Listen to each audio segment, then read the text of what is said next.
Sabe aquele momento no meio da tarde em que o cansaço vem tão forte que você mal consegue manter os olhos abertos, mesmo jurando que dormiu 8 horas na noite anterior? Isso tem nome, chama sonolência diurna excessiva. O nosso sono não é um interruptor que simplesmente desliga o nosso corpo. Imagine o sono como a grande faxina da sua casa. É uma casa grande, né? Ainda não é minha casa aqui, mas a gente trabalha com metas, né? Todo mundo que já cuidou de uma casa entende. Para deixar tudo em ordem, não basta passar tempo lá dentro. A faxina precisa de tempo, uma sequência e etapas bem feitas.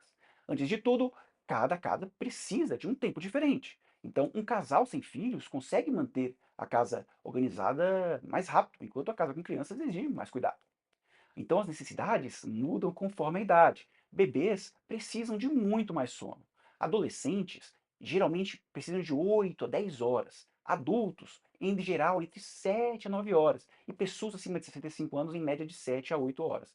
Mas não é só quantidade de horas que importa, também importa o que acontece dentro do sono.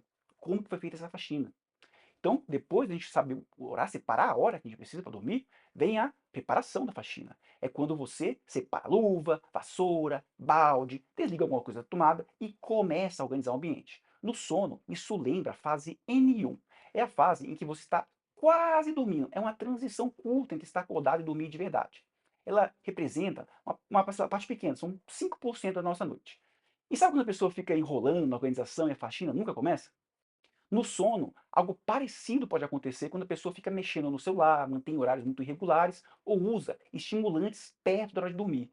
A cafeína, por exemplo, pode fazer o sono demorar mais para começar e deixar a noite mais superficial e reduzir o sono profundo.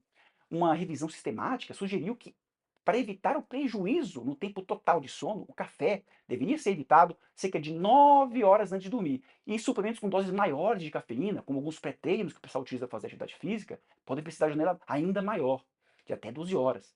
Além disso, quem tem apneia do sono passa muito tempo nessa fase, não porque demora para dormir, mas porque o corpo engasga, né, fica sufocando e desperta o cérebro o tempo todo.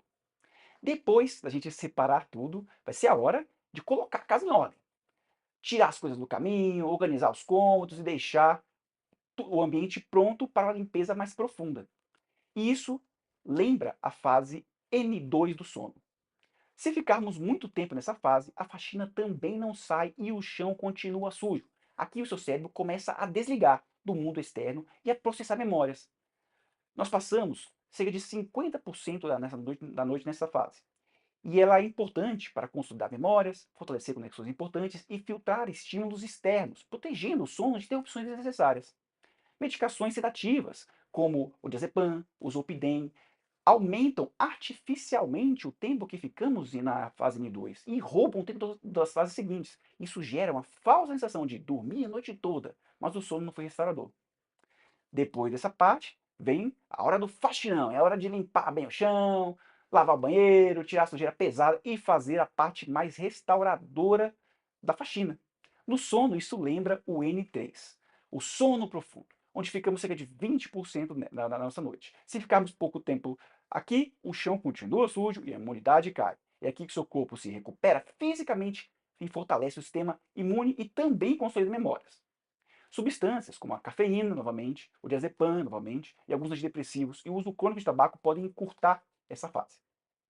Pacientes com apneia do sono também têm menos essa fase do sono por causa dos microdespertares. A idade é um dos fatores mais consistentemente associados com a redução de N3, então o envelhecer é uma causa comum, então não necessariamente doença. Depois do faxinão, ainda falta uma etapa. É hora de revisar os detalhes. Você não vai deixar a casa lá, ver, revisei e acabou. Você olha os cantos, você vê se ficou o vidro sujo, tem um cheiro estranho no ralo, coisas fora do lugar.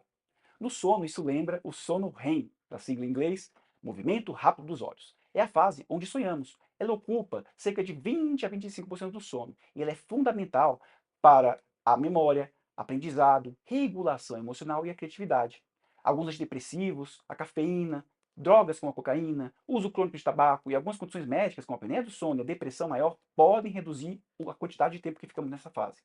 Por outro lado, algumas das novas medicações para o tratamento da insônia focam em aumentar justamente esse ponto.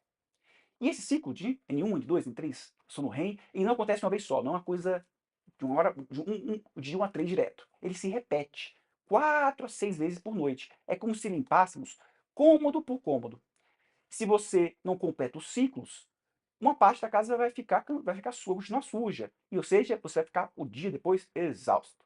E se você vive sonolento ou conhece alguém assim, salve esse vídeo para aplicar também as dicas que eu falei das evitar as coisas, né? E me segue para não perder o próximo conteúdo. Vou falar também do celular, né? Para como ele pode atrapalhar. Porque entender o seu cérebro não precisa ser uma dor de cabeça.